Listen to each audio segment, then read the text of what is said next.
Assalamualaikum warahmatullahi wabarakatuh. Saya Muhammad Agus Ribai sebagai moderator, dan perkenalkan anggota kelompok kami.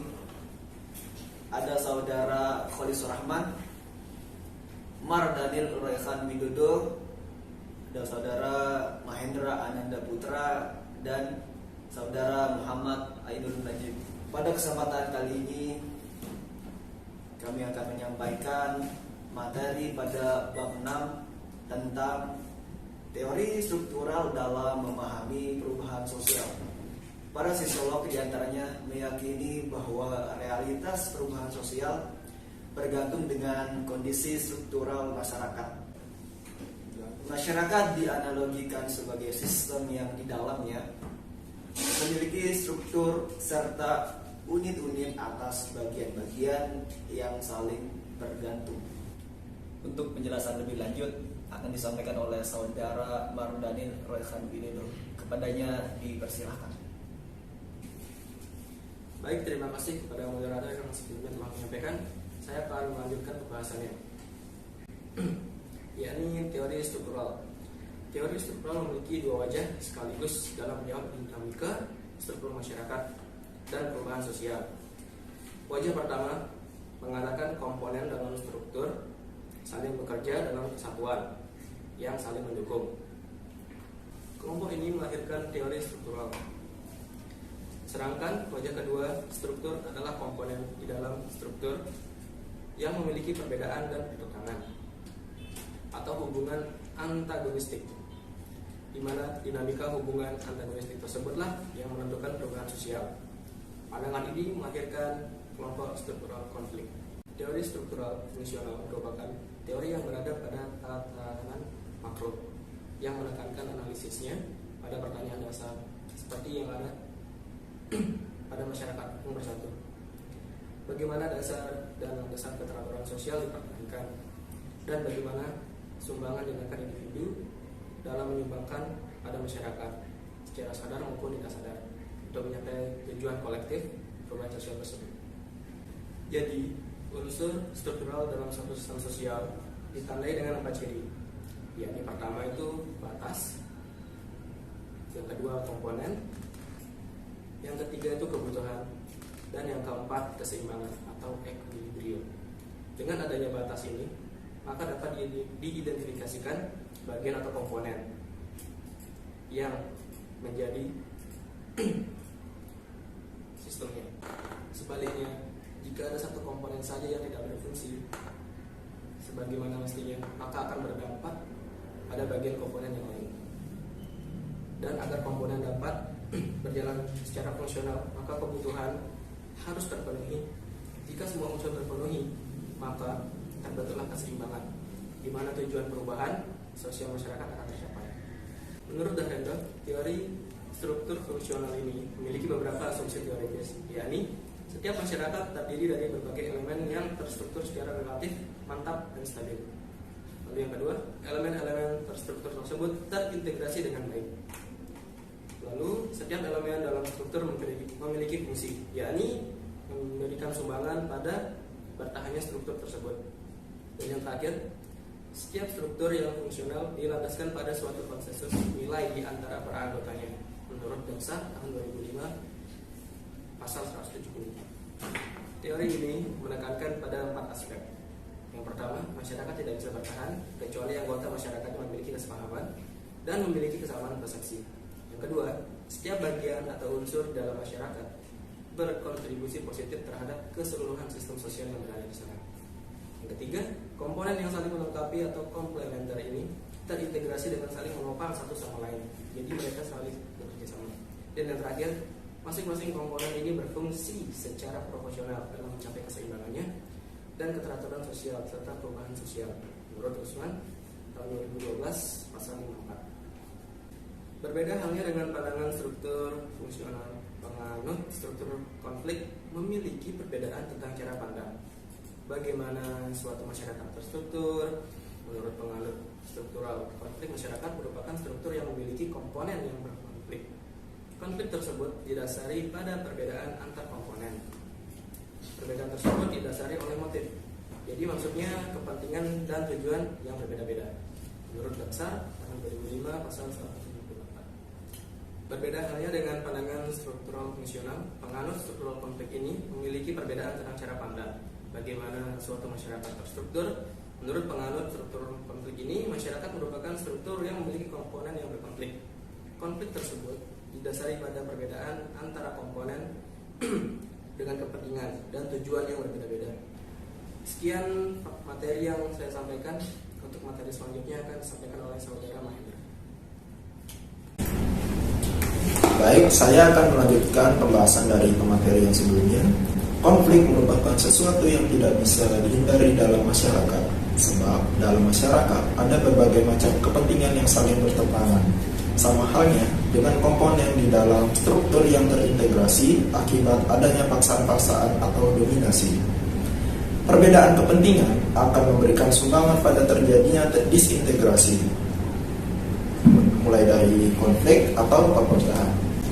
Teori struktural konflik merupakan teori yang berada pada tatanan makro yang menekankan analisisnya pada tatanan masyarakat.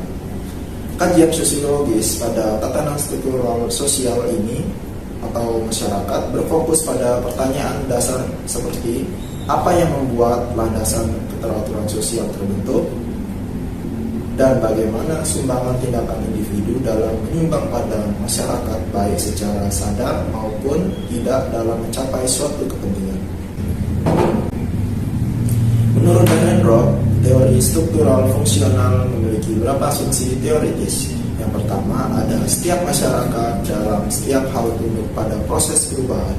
Maksudnya di mana proses perubahan yang terjadi dikarenakan setiap komponen atau masyarakat selalu memperjuangkan kepentingan. Yang kedua, ada setiap masyarakat dalam setiap hal memperlihatkan pertikaian dan konflik. Maksudnya di mana konflik sebagai media mencapai tujuan dalam menciptakan perubahan-perubahan dalam masyarakat baik secara positif maupun negatif. Yang ketiga, ada setiap elemen dalam suatu masyarakat menyumbangkan disintegrasi dan perubahan. Yang keempat, ada setiap masyarakat didasarkan pada paksaan dari beberapa anggota yang lain. Perubahan sosial dalam pandangan struktural fungsional Talcott Parsons. Talcott Parsons dilahirkan di Colorado Springs pada tahun 1902. Sejak tahun 1927 hingga wafat pada tahun 1979, ia berprofesi sebagai pengajar di Harvard, Amerika Serikat. Pada tahun 1937, ia mempublikasikan sebuah buku yang berjudul tentang teori-teorinya, yaitu The Structure of Social Action, di mana Parsons adalah tokoh fungsionalis yang paling berpengaruh dalam buku tersebut. Parsons mengkritik bahwa utilitarianisme yang memandang individu sebagai aktor yang optimistik, cenderung bersifat rasional dan memunculkan ide-ide konstruksionisme dalam perubahan sosial. Parsons lebih senang mengkaji kontribusi tindakan individu dalam kaitannya dengan organisasi sistem sosial dan perubahan yang terjadi dalam masyarakat. Parsons menegaskan bahwa posisi individu dalam sistem sosial ini berkaitan dengan status dan peranan. Sedangkan peranan sosial dalam masyarakat adalah perilaku yang diharapkan atau perilaku normatif yang melekat pada status tertentu. Parsons mendefinisikan struktur sosial sebagai sebuah tatanan atau susunan sosial yang membentuk kelompok-kelompok sosial dalam masyarakat yang dapat tersusun baik secara horizontal maupun vertikal,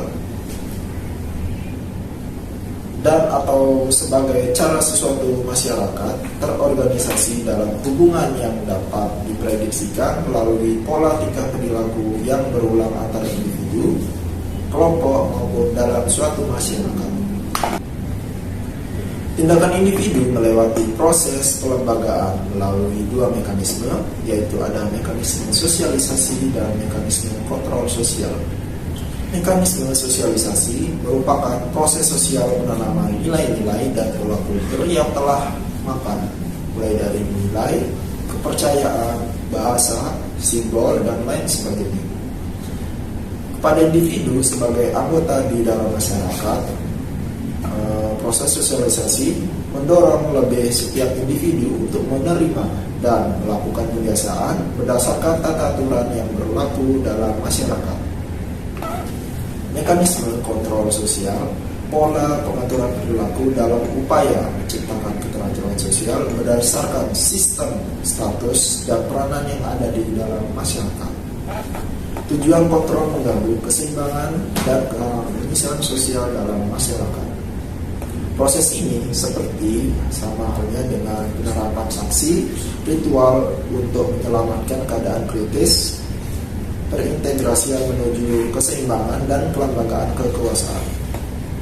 Baik mekanisme sosialisasi maupun kontrol sosial sama-sama berperan dalam mengorganisasi pengaturan-pengaturan individu agar sejalan dengan konsensus yang ada di dalam masyarakat dalam mencapai perubahan sosial yang diharapkan. Sekian penjelasan dari saya. Baiklah, saya akan melanjutkan pembahasan mengenai teori dari Talcott-Parsons yang telah disampaikan pada materi sebelumnya. Konsep tentang sistem merupakan inti dari setiap diskusi mengenai Talcott-Parsons. Sistem mengandaikan adanya kesatuan antara bagian-bagian yang berhubung satu sama lain. Teori Parsons mengenai tindakan meliputi 4 sistem, yakni yang pertama sistem budaya, kedua sistem sosial, ketiga sistem kepribadian, dan keempat adalah sistem organisme. Untuk penjelasan lebih lanjut, pertama sistem budaya. Dalam sistem ini, unit analisis yang paling dasar ialah tentang arti atau sistem simbolik. Beberapa contoh dari sistem simbolik adalah kepercayaan religius, bahasa, dan nilai-nilai. Dalam tingkatan ini, Parsons memusatkan perhatiannya pada nilai-nilai yang dihayati bersama. Lalu yang kedua adalah sistem sosial. Sistem ini mendapatkan perhatian yang cukup besar dalam uraiannya. Kesatuan yang paling dasar dalam analisa ini adalah interaksi berdasarkan peran. Lalu yang ketiga adalah sistem kepribadian. Kesatuan yang paling dasar dari unit ini adalah individu yang merupakan aktor atau pelaku. Pusat perhatiannya dalam analisa ini adalah kebutuhan, lalu motif-motif, dan sikap. Sikap seperti motivasi untuk mendapatkan kepuasan atau keuntungan. Keempat, yaitu sistem yang terakhir adalah sistem organisme atau aspek biologis dari manusia. Kesatuan yang paling dasar dalam sistem ini adalah manusia dalam arti biologis, yakni aspek fisik dari manusia itu. Dalam satu tindakan sosial, menurut Parsons, paling tidak mendapat 4 komponen, yakni pelaku atau aktor. Aktor atau pelaku ini dapat terdiri dari seorang individu atau suatu kolektivitas. Parsons melihat aktor ini sebagai termotivisir untuk mencapai tujuan. Kedua, tujuan atau goal. Tujuan yang ingin dicapai biasanya selaras dengan nilai-nilai yang ada di dalam masyarakat. Misalnya, aktor ingin memperoleh gelar sarjana. Yang ketiga, situasi. Tindakan untuk mencapai tujuan ini biasanya terjadi dalam satu istilah prasarana dan kondisi. Prasarana berarti fasilitas, alat-alat, dan biaya yang diperlukan untuk mencapai tujuan. Yang keempat, standar-standar normatif. Standar-standar normatif adalah skema tindakan yang paling penting yang paling penting menurut Parsons. Guna mencapai tujuan, aktor harus memenuhi sejumlah standar atau aturan yang berlaku guna memperoleh sarjana itu. Suatu sistem mestilah ditopang oleh setiap komponen yang ada secara bersama-sama agar senantiasa dalam keseimbangan. Artinya, fungsi yang disumbang suatu komponen merupakan prasyarat bagi fungsionalnya suatu sistem. Lalu ada 4 fungsi penting untuk semua sistem tindakan yang kita kenal dengan nama agil. Agil sendiri merupakan 4 fungsi penting yang diperlukan oleh semua sistem. Yang pertama, adaptation atau atau adaptasi. Sebuah sistem harus menanggulangi situasi eksternal yang gawat. Sistem harus menyesuaikan diri dengan lingkungan dan menyesuaikan lingkungan itu dengan kebutuhannya. Yang kedua, goal attainment atau pencapaian tujuan. Sebuah sistem harus mendefinisikan dan mencapai tujuan utamanya. Ketiga, integration atau integrasi. Sebuah sistem harus mengatur antar hubungan bagian-bagian yang menjadi komponennya. Sistem juga harus mengelola antara hubungan ketiga fungsi penting lainnya. Dan yang terakhir adalah latensi atau pemeliharaan pola. Sebuah sistem harus memperlengkapi, memelihara, dan memperbaiki baik motivasi individual maupun pola-pola kultural yang menciptakan dan menopang motivasi. Sekian penjelasan dari saya. Selanjutnya akan dilanjutkan oleh saudara Khalis. Baik, saya Khalis Rahman. Di sini saya akan melanjutkan pembahasan dari rekan saya tadi.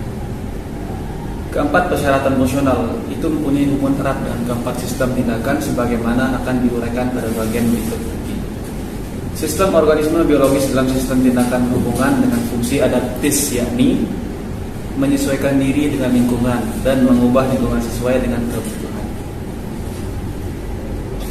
Sistem kepribadian melaksanakan fungsi pencapaian tujuan dengan merumuskan tujuan dan menggerakkan segala sumber daya untuk mencapai tujuan-tujuan itu. Sistem sosial berhubungan dengan fungsi integrasi dengan mengontrol komponen-komponen pembentuk masyarakat itu. Akhirnya, sistem kebudayaan berhubungan dengan fungsi pemeliharaan pola-pola atau struktur-struktur yang ada dengan menyiapkan norma-norma dan nilai-nilai yang memotivasi mereka dalam berbuat sesuatu. Parsons mendesain skema agen ini untuk digunakan di semua tingkat dalam sistem teoritisnya. Organisme perilaku adalah sistem tindakan yang melaksanakan fungsi adaptasi dengan menyesuaikan diri dan mengubah lingkungan eksternal. Sistem kepribadian melaksanakan fungsi pencapaian tujuan dengan menetapkan tujuan sistem dan memobilisasi sumber daya yang ada untuk mencapainya. Sistem sosial menanggulangi fungsi integrasi dengan mengendalikan bagian-bagian yang menjadi komponennya. Sistem kultural melaksanakan fungsi seperangkat norma dan nilai yang memotivasi mereka untuk bertindak. Berikut merupakan struktur sistem tindakan menurut skema agil. Pada setiap sistem sosial terdapat unsur aktor, interaksi, lingkungan, optimalisasi kepuasan, dan kultur. Parsons mengungkapkan beberapa persyarat agar sistem sosial itu bisa fungsional, yakni yang pertama, sistem sosial harus terstruktur kontributif dan kolektif agar berjalan dengan komponen struktur lainnya dalam hubungan yang harmonis. Yang kedua, sistem harus senantiasa ditopang oleh fungsi komponen-komponen dan subkomponen yang ada di dalamnya. Yang ketiga, sistem sosial harus mampu meminimalisir segala potensi gangguan terhadap kinerja komponen sistem. Yang keempat, sistem harus mampu meredam dan menyelesaikan konflik yang dapat memicu disintegrasi sistem. Yang kelima, sistem harus bisa adaptif dalam menyikapi kondisi perubahan. B. Perubahan sosial dalam pandangan struktural konflik Dahrendorf. Sebelum kita langsung masuk ke inti teorinya, kita perlu mengenal dulu bahwa siapa sih itu Ralph Dahrendorf. Ralph Dahrendorf ini merupakan sosiolog Jerman yang berpengaruh setelah ia menerbitkan karyanya yang berjudul Class and Class Conflict in Industrial Society pada tahun 1959. Dahrendorf ini lahir pada tahun 1929.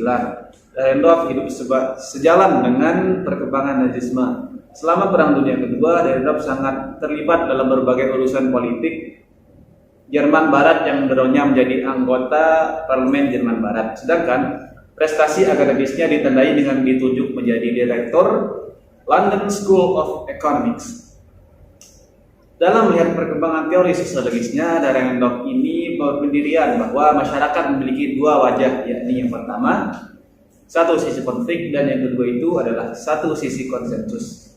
Bagi Dahrendorf, teori sosiologi harus dibagi menjadi dua bagian, yakni teori konflik dan teori konsensus. Teori konsensus harus menguji nilai integrasi dalam masyarakat dan teoritis konflik harus menguji konflik kepentingan dan penggunaan kekerasan yang mengikat masyarakat bersama di hadapan tekanan tersebut. Terkadang konflik selalu dimulai dengan adanya pengakhiran konsensus, dan konflik pun dapat diakhiri dengan konsensus. Dalam Ritzer tahun 2008 halaman 153 sampai 164. Bagi Dahrendorf, perkembangan ekonomi kapitalis dewasa ini diantaranya dekomposisi modal, dekomposisi tenaga kerja, dan timbulnya kelas menengah tidak mendorong orang untuk memperjuangkan kelas, tetapi memperjuangkan kepentingan untuk bisa memperoleh kualitas di dalam suatu struktur. Saat ini telah terjadi dekomposisi modal, di mana terjadi pemisahan antara si pemilik modal dengan orang yang mengelola sarana-sarana produksi yang dimiliki.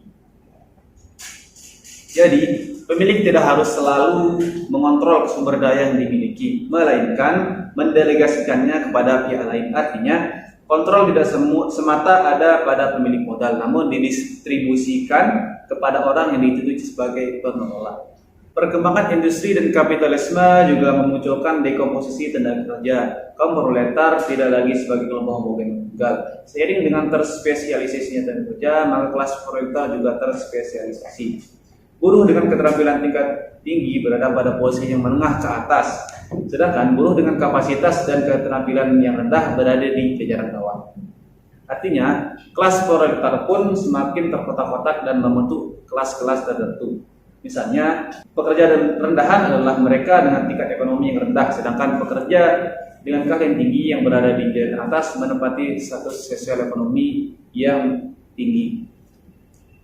Artinya, tidak seperti yang digambarkan Marx bahwa masyarakat tersusun atas dua kelas, yakni kelas atas atau bourgeois dan kelas bawah atau proletar.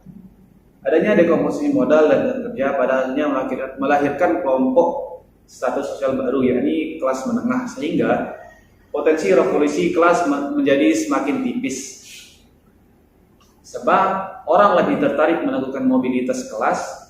Mobilitas kelas merupakan salah satu wujud perubahan sosial. Teori konflik Dahrendorf jelas merorientasi dasar pembentukan kelas yang tidak lagi ditentukan oleh kepemilikan. Kelas terbentuk atas dasar otoritas atau kewenangan, sedangkan kekuasaan muncul berdasarkan peranan yang diperoleh berdasarkan kewenangan yang dimiliki. Jadi, otoritas atau kewenangan menciptakan kelas-kelas baru yang ada dalam masyarakat industri, yakni kelas yang memiliki otoritas dan kelas yang tidak memiliki otoritas.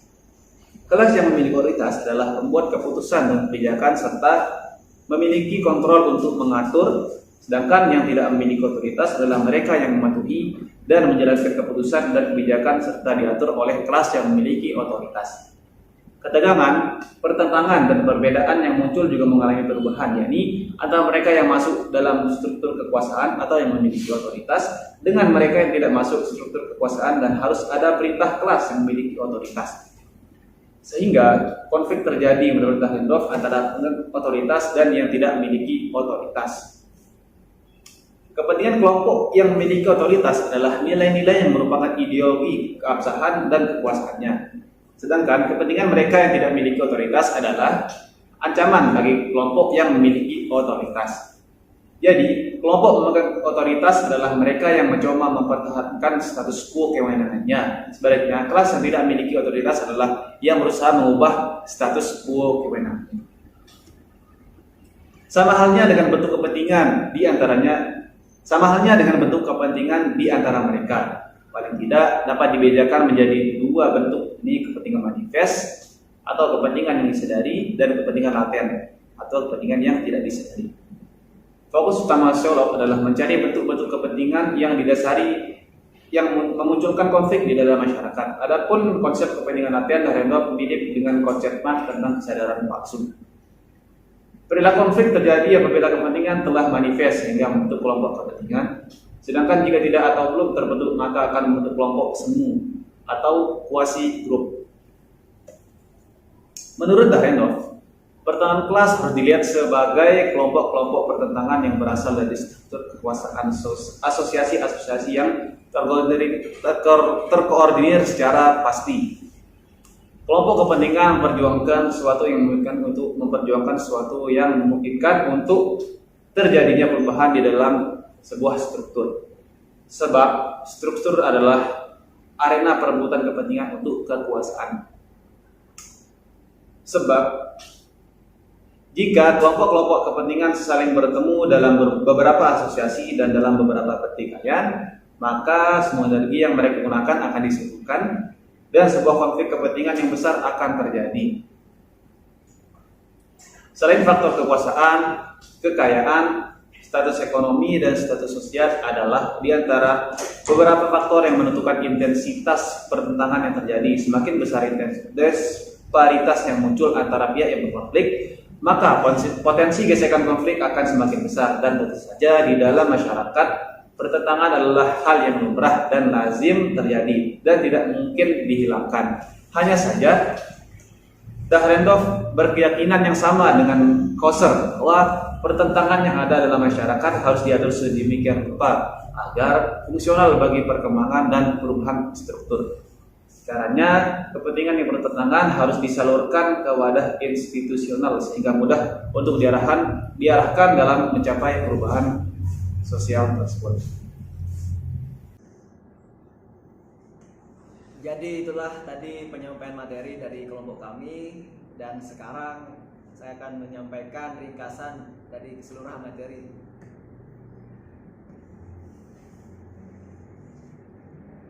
Teori perubahan sosial perspektif struktural fungsional Parson melihat masyarakat sebagai suatu sistem yang ditopang oleh setiap komponen yang ada secara bersama-sama agar senantiasa berada dalam keseimbangan. Artinya, fungsi yang disumbang suatu komponen merupakan prasyarat bagi fungsionalnya suatu sistem. Menurut Parson, fungsi adalah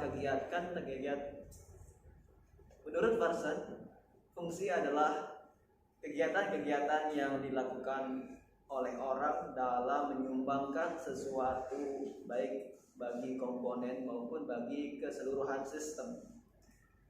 Sehingga fungsi suatu komponen adalah input bagi komponen lain maupun bagi sistem.